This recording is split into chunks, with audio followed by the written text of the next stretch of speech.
தனுஷ் தயாரிப்பில் விக்னேஷ் சிவன் இயக்கத்தில் விஜய் சேதுபதி, நயன்தாரா மற்றும் பலர் நடித்துள்ள படம் நானும் ரவுடிதான். வழக்கம் போலவே தனுஷின் ஆஸ்தான இசையமைப்பாளரான அனிருத் தான் இந்த படத்திற்கு இசையமைக்கிறார். கடந்த சில நாட்களாக இந்த படத்திற்கு தூங்காமல் கூட அனிருத் பின்னணி இசையமைத்து வருகிறாராம். இந்த படத்தின் ஒவ்வொரு நொடியையும் அனுபவித்து இசையமைத்து வருவதாக அனிருத் கூறியுள்ளார். நானும் ரவுடிதான் படம் ஆரம்பமானதிலிருந்தே பரபரப்பை ஏற்படுத்தி வருகிறதா.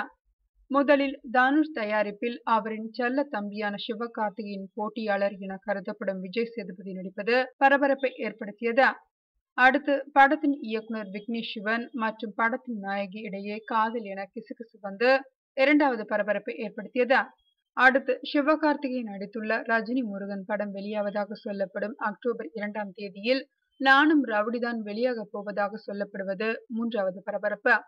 எப்படியோ தன்னுடைய தயாரிப்பில் வெளியாகும் படங்களை எப்படி செலவே இல்லாமல் செய்திகள் மூலமாகவே விளம்பரப்படுத்துவது என்பதை தனுஷ் நன்றாகவே கற்று வைத்திருக்கிறார்.